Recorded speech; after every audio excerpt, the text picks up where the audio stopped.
আসসালামু আলাইকুম।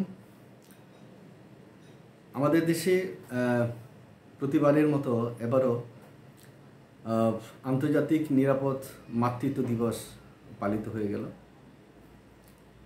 আন্তর্জাতিক নিরাপদ মাতৃত্ব এই বিষয়টি আসলে আমরা সাধারণ মানুষ অনেকে হয়তো বুঝি না আসলে যে এটা কেন হয়, এই দিবসটি কেন পালন করা হয়। আসলে এই দিবসটি পালন করা হয় যে প্রসবজনিত রক্তক্ষরণে যে মায়ের মৃত্যু এটা ঠেকানোর জন্যই একটা সচেতনতা বৃদ্ধি করার জন্য আসলে এই সরকারিভাবে এই দিবসটি পালন করা হয়। বিভিন্ন সংস্থাগুলো অনেক সময় এই দিবসটি পালন করে।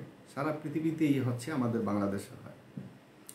তো এই যে প্রসবকালীন অবস্থায় যখন মায়ের অতিরিক্ত রক্তক্ষরণ হয়, বেশি বেশি করে রক্ত যখন পড়ে, অনেকের দেখা যায় যে গ্লাসে গ্লাসে রক্ত যাচ্ছে, তখনই অতিরিক্ত রক্তক্ষরণের কারণে যে মায়ের মৃত্যু ঘটে, সেটার জন্য সরকারিভাবে একটু জানান দেওয়া, উৎসাহিত করা যে বাড়িতে সাধারণত এই ডেলিভারি কেসগুলো না করে আপনারা সবাই স্থানীয় পর্যায়ে যে হাসপাতাল আছে সেখানে নিয়ে যদি আসেন, তাহলে ডাক্তারদের তত্ত্বাবধানে কমপক্ষে এই মাতৃমৃত্যুর হারটা অনেকটা কমে যাবে এবং জীবন রক্ষা পাবে।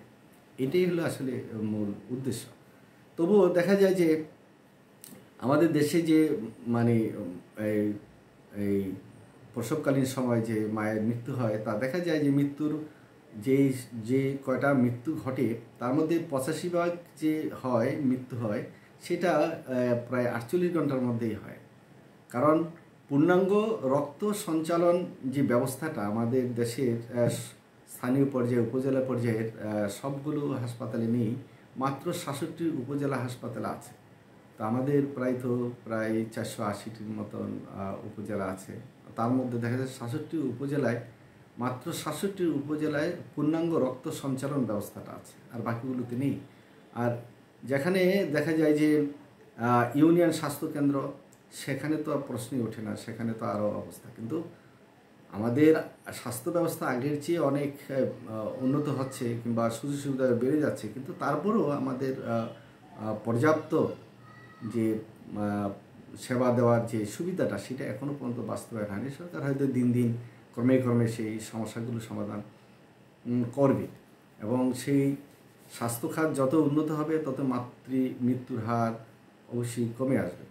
কারণ এই মৃত্যু এটা খুবই বেদনাদায়ক। অনেক সময় দেখা যায় যে সন্তান ডেলিভারি হয়েছে, কিন্তু সন্তানটা রেখে মা চলে গেলেন পরকালে। এটা খুবই বেদনাদায়ক, এটা খুবই মর্মান্তিক। আমাদের দেশে এই ঘটনাগুলো ঘটে থাকে। যেমন দেখা যায় যে বাংলাদেশে 2002 সালের একটা তথ্য আছে, সেখানে দেখা যায় যে প্রসবজনিত মৃত্যুর হার প্রতি লাখে 163 জন। এর মধ্যে প্রায় 31% মৃত্যু হয় রক্তক্ষরণজনিত। তো 31% হওয়া মানেই তো অনেক। এই মারা যাচ্ছেন মানে অতিরিক্ত রক্তক্ষরণের কারণে।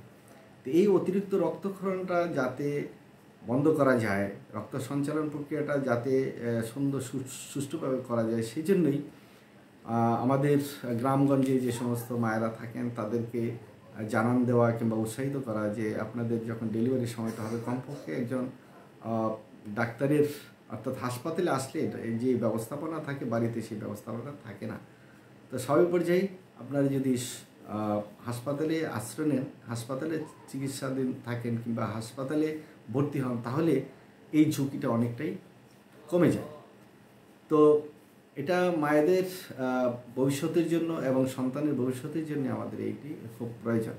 তাই এই বিষয়টি আপনারা সবাই খেয়াল রাখবেন যে অনেক সময় দেখা যায় যে বাড়িতে রেখে ডেলিভারি করানোর ব্যবস্থা করা হয়, তাতে অনেক সময় বিপদ ঘটে যায়। সাধারণত যদি হাসপাতালে যাওয়া হয়, তাহলে একটা ব্যবস্থা তখন তারা করতে পারে। এক হাসপাতালে যদি ব্যবস্থা না থাকে, তখন অন্য একটা হাসপাতালেও ডাক্তাররা পরামর্শ দিতে পারেন যে ওই হাসপাতালে নিয়ে যান, সেখানে গেলে হয়তো ডেলিভারিটা সুন্দর হবে এবং মায়ের মৃত্যু ঝুঁকিটা কম হবে। এই বিষয়গুলো কিন্তু আমাদের মাথায় রাখতে হবে।